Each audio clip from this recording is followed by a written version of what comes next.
Welcome everyone to my channel. My name is Robert Candelario, and I talk about things like the art of meditation and all things practical. Today I want to talk about boundaries. And there's something wonderful that happens when you create boundaries.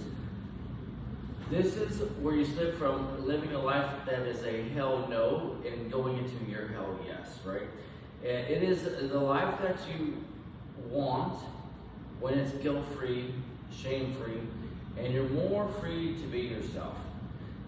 But it takes the boundaries to create this, right? Those no's specifically placed in places where you can create the powerful yes. And this is a lesson that I've learned many times in my life, but when you are in that place where you are strong in the no, you will have a hell yes. And there's no way around it, right? If not, you start to slip into something called resentment. And resentment is where you feel pissed off and you might not even know why you're so upset. What has you distraught? Or why you're treating someone so unkindly and you can't quite figure it out. Well, years ago there was a lecture I went to, and one of my friends was in the audience, and she stands up and she starts to tell the story how she started to be mean to her mom. And of course the lady asked her, well, what happened? Well, she says, my mom was in a difficult time, having a hard time, so I asked my mom, hey mom, just come and live with me.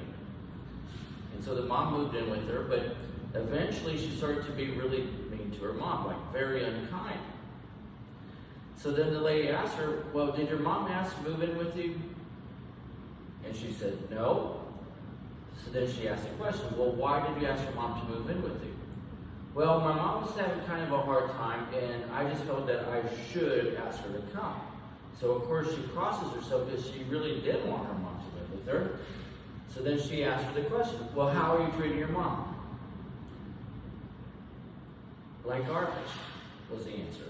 And she starts to cry, and she can't figure it out. But the truth was, she crossed herself. She really didn't want her mom to live with her, but she felt guilty in her own mind because mom didn't even ask her to move in, right? This was all in the girl's head that she should do this, and she did something that she knew darn well she didn't want to do, and now her mom is suffering because of it, and she is too. No one is having this scenario. So the real solution would have been, hey mom, I know you're having a hard time. I can do this for you, I can do this for you, I can do this for you, but not cross a line where it's something you really don't want to do, because in the end, you will have resentment. Now, to do that, you have to overcome a lot of things like shame and guilt, or this idea that you need to do something for someone else that crosses you. And as long as you're crossing you, there's definitely going to be no joy in the life because you have crossed yourself. So many times in my own life, people have asked me, Robert, you're so great at this or that. Can you do this, whatever it is that they want me to do? And I used to say yes, and I really didn't want to say yes, but I would feel guilt into it, or they would push me into it. And then I found that either I didn't complete the task, or if I did, it was very lame. It wasn't my greatest work. I wasn't studying and researching everything about it. It wasn't my home runs. And the moment I started to learn that is the moment I started to say no. And people would get a little upset, and I would say, no, I really don't want to do that. That's not anything I want to do.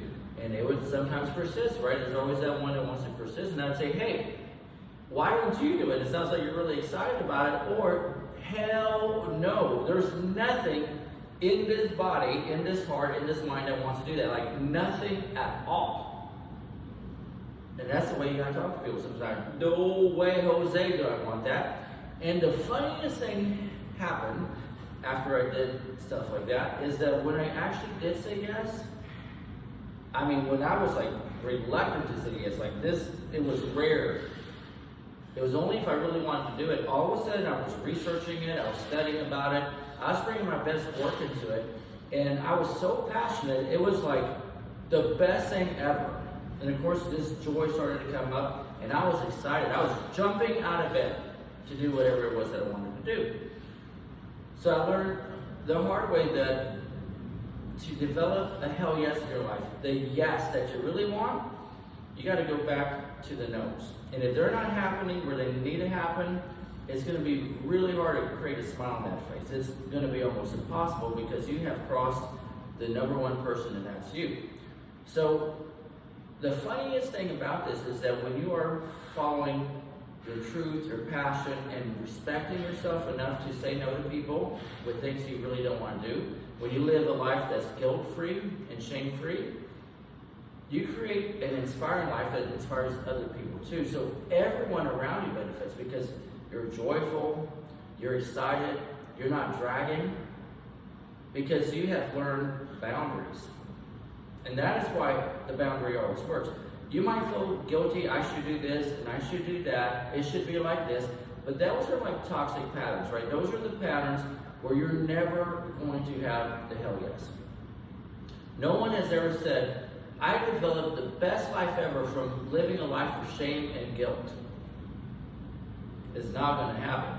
There's no way it can happen because it is so disrespectful to you that no joy is coming out of that body, right? So when we respect ourselves and we say yes to the things we really want to and no to the things we really don't want to, now we're living in our truth. And it's going to be really hard for the world around you to not feel that. And that's the point of having the boundaries. The boundaries is not crossing yourself, and it is creating a better world in the end, because when you feel good, everyone around you feels good too. And that cannot escape. The same way that my friend, when she invited her mom to live with her, and that's something she really didn't want, she couldn't take it. So, if you learn anything from this today, is respect yourself enough to say no when it's not your hell yes.